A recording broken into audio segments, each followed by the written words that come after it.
नमस्कार दोस्तों, स्वागत है आप सभी का आपके अपने चैनल अमन राय दिव्यांशु राय में। दोस्तों, आज हम पढ़ने जा रहे हैं क्षितिज का क्लास 10th का भाग 2 का पहला चैप्टर,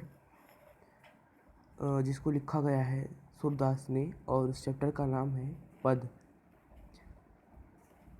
चलिए दोस्तों, हम स्टार्ट करते हैं पद को पढ़ना। उससे पहले हम सूरदास के बारे में कुछ हम व्याख्या करें। चलिए हम पढ़ते हैं उनके व्याख्या के जीवन परिचय। सूरदास का जन्म सन 1478 में माना जाता है। एक मान्यता के अनुसार उनका जन्म मथुरा के निकट टूर्नकाता या रेणुका क्षेत्र में हुआ, जबकि दूसरी मान्यता के अनुसार उनका जन्म स्थान दिल्ली के पास सीही माना जाता है। महाप्रभु वल्लभाचार्य के शिष्य सूरदास अष्टछाप के कवियों के सर्वाधिक प्रसिद्ध हैं। वे मथुरा और वृंदावन के बीच गौघाट पर रहते थे और श्रीनाथ जी के मंदिर में भजन कीर्तन करते थे। सन 1583 में पारसौली में उनका निधन हुआ। उनके 3 ग्रंथों सुरसागर, साहित्य लहरी और सुर सारावली में सुरसागर ही सर्वाधिक लोकप्रिय हुआ। खेती और पशुपालन वाले भारतीय समाज का दैनिक अंतरंग चित्र और मनुष्य की स्वाभाविक वृत्तियों को चित्रण सुर की कविता से मिलता है। सूरदास वात्सल्य और श्रृंगार के श्रेष्ठ कवि माने जाते हैं। कृष्ण और गोपियों का प्रेम सहज मानवीय प्रेम की प्रतिष्ठा करता है। सूर ने मानव प्रेम की गौरव गाथा के माध्यम से सामान्य मनुष्यों को हीनता बोध से मुक्त किया, उनमें जीने की ललक पैदा की। उनकी कविता में ब्रज भाषा का निखार हुआ।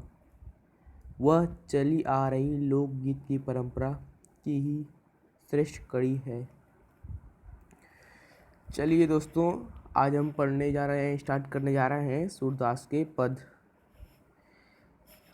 चलिए पढ़ते हैं। उद्धव तुम हो अति बड़भागी, अपरस रहत स्नेह तगा तय। गोपियाँ उद्धव से कहती हैं कि ये उद्धव, तुम सचमुच बहुत ही भाग्यशाली हो,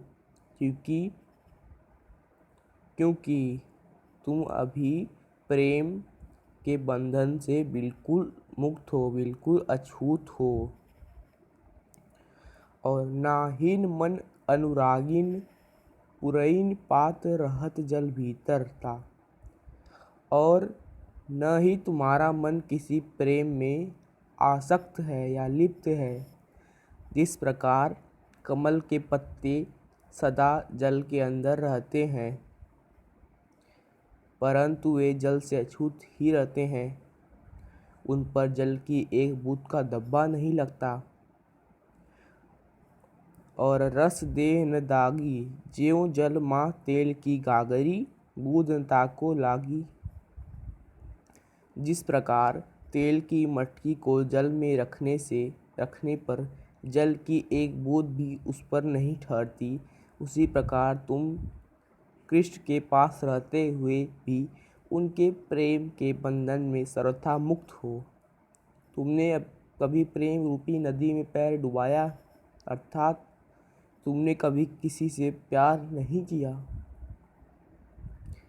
ताको लागी प्रीति नदी में पाऊँ, न बैरो दृष्टि न रूपी परागी। सूरदास अबला हम्भोरी, गुर चाटी ज्यों पागी। गोपियाँ उद्धव से कहती हैं कि हम तो भोली भाली अबलाएं हैं और हम कृष्ण के प्रेम में पक गई हैं, अतः उनसे विमुख नहीं हो सकती, उनसे दूर नहीं जा सकती। हमारी दशा उन चींटियों के समान है जो गुड़ पर आसक्त चिपक जाती हैं और फिर स्वयं को छुड़ा न पाने के कारण वहीं अपना प्राण त्याग देती हैं। भाव प्रस्तुत पद में गोपियाँ उद्धव की प्रेमहीनता पर व्यंग करती हैं। वे कहती हैं कि उद्धव भाग्यशाली न होकर बड़े अभागे हैं जो कृष्ण रूपी प्रेम सागर के तट पर रहते हुए भी आकर्षण से हीन हैं। दोस्तों, अगर आपको हमारा ये वीडियो पसंद आया तो हमारे इस वीडियो को लाइक करें और हमारे चैनल को ज़रूर सब्सक्राइब कीजिए, क्योंकि ये बिल्कुल ही फ्री है और आप सब्सक्राइब कर सकते हैं ताकि हमारा चैनल बढ़ता रहे। ऐसे ही अब हम दूसरे पद की ओर चल रहे हैं। मन की मन ही माज रही है, कही जाए कौन पै उद्धव। गोपियाँ उद्धव से अपनी विरह वेदना का वर्णन करते हुए कहती हैं कि हमारे मन की व्यथा मन में ही रह गई। हे उद्धव, हम अपने मन की पीड़ा को किससे जाकर कहें। ना ही परत कहीं अवधि आधार आशा आवन की, तन मन बिथा सही। अब इन जोग संदेशनी सुनी सुनी बिरहीन बिरह दही। हम अपने मन की पीड़ा को किससे जाकर कहें। हमसे कुछ भी कहा नहीं जाता। हम तो कृष्ण के आगमन की आशा के लिए उनके आने के नियमित समय को सहारा बनाकर अपने तन मन की व्यथा को सहती जा रही हैं। अब इस योग के संदेश को सुनकर तो वियोग में जाने वाली हम गोपियाँ विरह की आग में और भी जलने लगी। इस विरह रूपी अग्नि से रक्षा करने के लिए हम जहाँ गुहार लगाना चाहती थी, वहाँ से तो योग की प्रबल धारा बह रही है। योग मतलब इसे योग का संदेश मतलब क्या हुआ, मतलब कि प्रेम रूपी जो इस प्रेम को त्याग कर प्रेम को जो पूरा त्याग दें और योग तट करें और इस प्रेम रूपी विरह से मुक्त हो जाना, योग का संदेश। चाहती हुती गुहार जितही तय उत ते धारा बही। सूरदास अब धीर धरी क्यों मर्यादा न रही।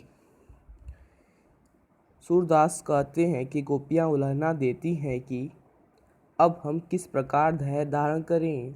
कृष्ण ने तो प्रेम की मर्यादा ही न रखी, अर्थात प्रेम की मर्यादा का पालन कर यहाँ आने की बजाय कृष्ण ने प्रेम को त्याग कर ज्ञान का आश्रय लेने का संदेश भेज दिया। गोपियाँ उद्धव से कहती हैं कि क्यों, उससे पूछती हैं कि ऐसा कृष्ण भगवान ने क्यों किया कि योग का संदेश लेके आए आपके द्वारा। हम तो उनके प्रेम या उनके आने का इंतज़ार कर रहे थे, लेकिन अभी तक आपने तो योग का संदेश ही सुना डाला। दोस्तों, अगर आपको वीडियो पसंद आई हो तो हमारे चैनल को सब्सक्राइब कीजिए और इस वीडियो को लाइक कीजिए, शेयर कीजिए। दोस्तों, यह पार्ट पहला है और अगले 2 पार्ट में हम अगले 2 जो पद हैं उनकी समरी बताएंगे, व्याख्या करेंगे। धन्यवाद दोस्तों, आपका वीडियो देखने के लिए। जय हिंद।